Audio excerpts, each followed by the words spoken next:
Welcome to Pro Practice, your guide to piano mastery. I'm Josh Wright, and today's episode is based on a piece by Friedrich Kuhlau. This is the third movement of Sonatina in A minor, Opus 88 No. 3. So this is the third in a set of 4 sonatas in Opus 88, and we will be covering the third movement, labeled Allegro Burlesco. Many intermediate and early advanced students play this on recitals and just label it as Allegro Burlesco, but it's important to remember that it is part of a larger sonatina.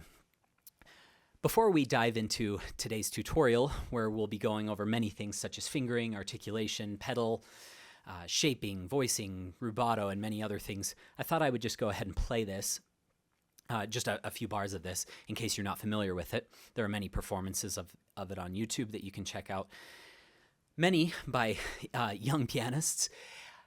I will go ahead and play this in a fairly brisk tempo, but we will spend the majority of the tutorial in a more moderate tempo, because for those just starting to get to that intermediate level where they might be approaching a piece like this, I don't want the tutorial to be intimidating because this sounds very nice in a moderate tempo as well. So here goes.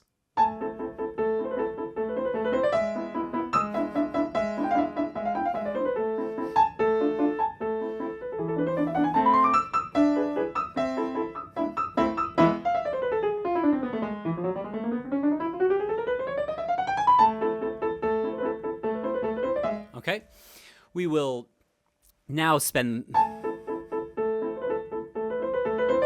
the tutorial going more in that tempo. But just note, I think it sounds quite nice in that faster tempo. So wherever your technical level is, try to stretch that a bit, challenging yourself with a slightly faster tempo, but don't start fast. That's my first piece of advice. I've given that type of advice many times in different tutorials, but slow practice is key to learning all the proper movements to execute a piece like this. This piece is not a walk in the park to play. You're exposed the entire time. There's very little pedal. So I always tell students, they say, who's the hardest composer? And there's many answers to that. I personally find Bach and Rachmaninoff very difficult to learn. Chopin seems to fit into my hands very well. I can learn it very rapidly. But the scariest composer for me to play is Mozart, because everything is so exposed. It is, like I said, there's nowhere to hide. And this is very much like this. There's actually influence of Beethoven on Kuhlau. If you look at the first movement, we'll just rewind through the score. Let's see. And I'm just sight reading here.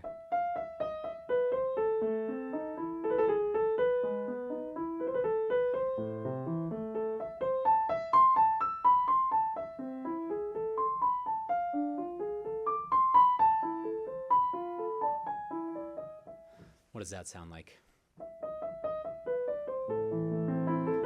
And Kuhlau actually met Beethoven in the 1820s. Just a quick bit of background on him.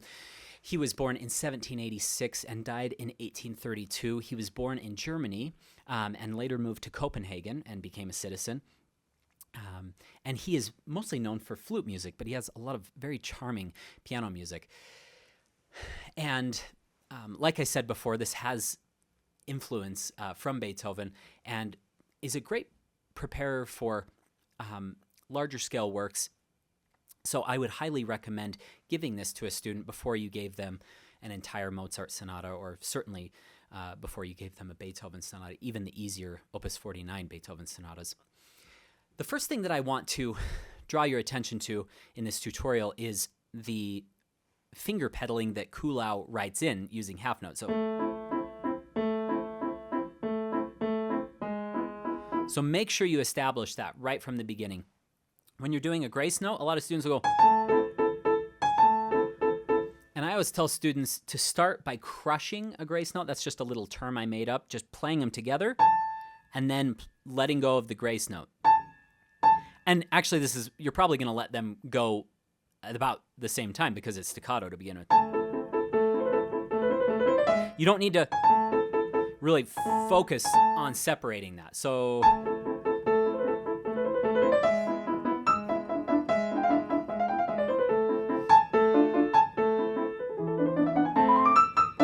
you're going to hear a lot of dynamic contrast in here. So let's start out nice and slow and just get right into the dynamics. So I like to start with a little bit of a accent.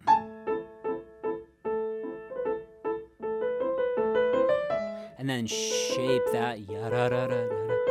Maybe just use basic directional dynamics. So come up a little, come back down, and then go back up. Or you could just think of a long crescendo. So this phrase opens up to there, because we're in A minor. We go to the dominant, we stay in the dominant, E7, and then we close it back down to A minor. And I think that's actually a nice way to shape it as well. So big on the E7, and then come back down to A minor. And then he marks forte, and then piano. By the way, this score that I'm using can be found on imslp.org. Great website for free scores. And this was published in 1827. This is the Copenhagen edition. I usually don't like using first editions, but this is lovely. It's very clean, well written out. So I enjoy using this score. And I compared it with the Schirmer. They put in a lot of editorial markings. They take a lot of liberty with that. I like to go back to something that's a bit more pure, so I recommend this edition. Here we go. Let's pick up right where we were. Starting soft, getting bigger to there. I like to stay big on those, and then start less, and then get bigger to there, and then piano. And be counting 1E and a 2E and a 3E and a, sorry, we're in 2/4. 1E and a 2E and a 1E and a 2E and a 1E and a 2E and a 1E and a 2E and a 1E and a 2E and a 1E and a 2E and a 1. Very important to feel that pulse. A lot of students will be, if they're casual with it,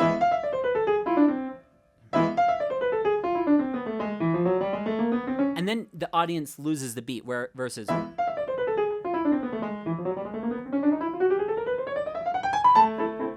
And then for fingering on a chromatic scale, I would probably recommend the basic chromatic fingering. This isn't going like La Campanella speeds. So I don't employ the 4 in chromatic scales unless I'm really reaching for the high speeds, like in the Chopin Blot.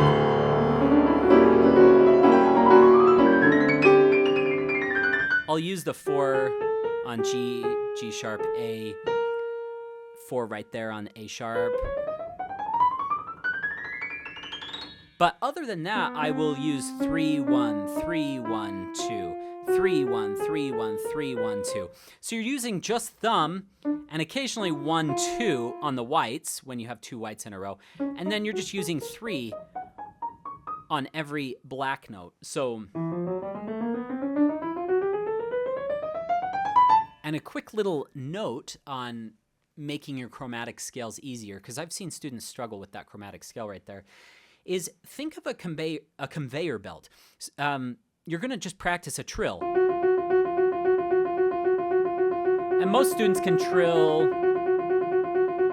at least up to that tempo. Now, for a chromatic scale, occasionally you're going to have to use the 2, but you're going to put that trill on a conveyor belt. So you're just leaning that way. Da, da, da, da.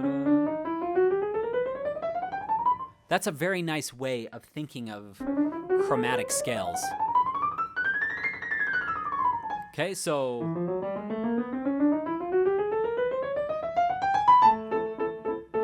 all right. One other thing that I like to talk about early on, we've got the pedal cam down there, but we're not using much pedal. There's a few places that we can use it in the middle of the piece, but we'll get to that in a moment.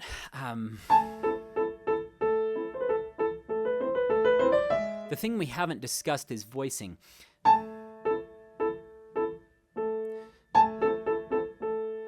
Making sure that that right hand always stays louder than the left hand. So a good exercise is if this is your first sonatina or more lively piece, is to practice slowly and play extremely exaggerated voicing. So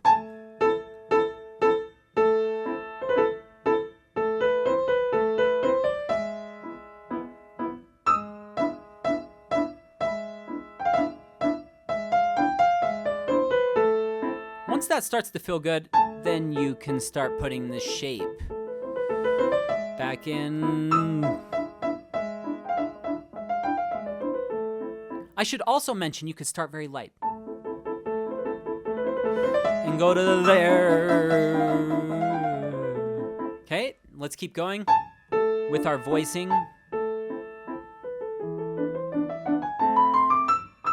With scales, I like to remember a few different elements to a scale.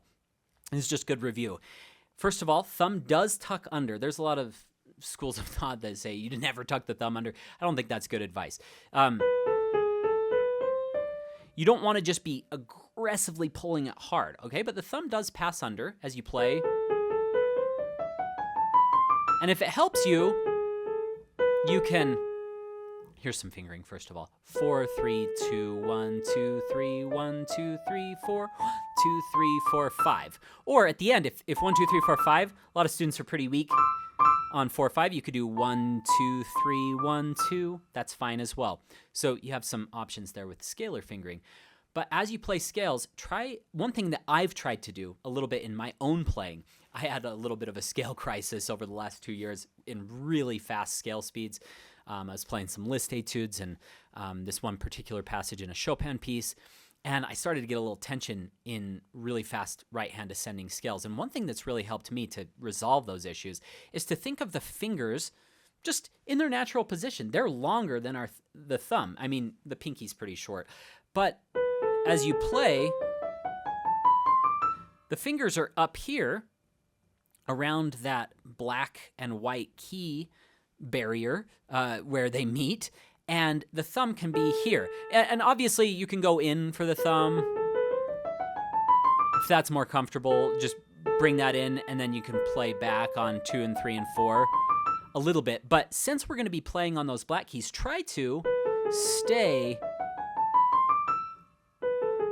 around that barrier, just where they cross, right here, just where they meet. The reason I say this, and I know this is basic information, but it's a good reminder, because what I've seen a lot of students do is they'll be way out here on the whites and then say, oh no, and then they'll jump forward to grab that black key. It's important to stay close. That will help you with gaining a lot of speed in your passages. So just a little scalar advice. And then one other little thing, I don't want you to overdo this, but it does help. As you're crossing that thumb under, feel the hand fall into the next position. I have a video on YouTube called the flop exercise. So you go to your thumbs and you flop into that position. Flop, flop. And that helps you to get into position. So I hope those little scalar tips help. A lot of students will get caught there and then, I gotta open the hand back up. And that causes tension. I've even seen that in my own playing over the years, and that's a very helpful exercise that helps me get rid of that tension. So I hope that helps. Here we go. So I would stay big for the first two figures, and then start really soft, like a subito piano, suddenly soft. Crescendo to there, and then you can be very soft. There's a lot of different fingering you could use.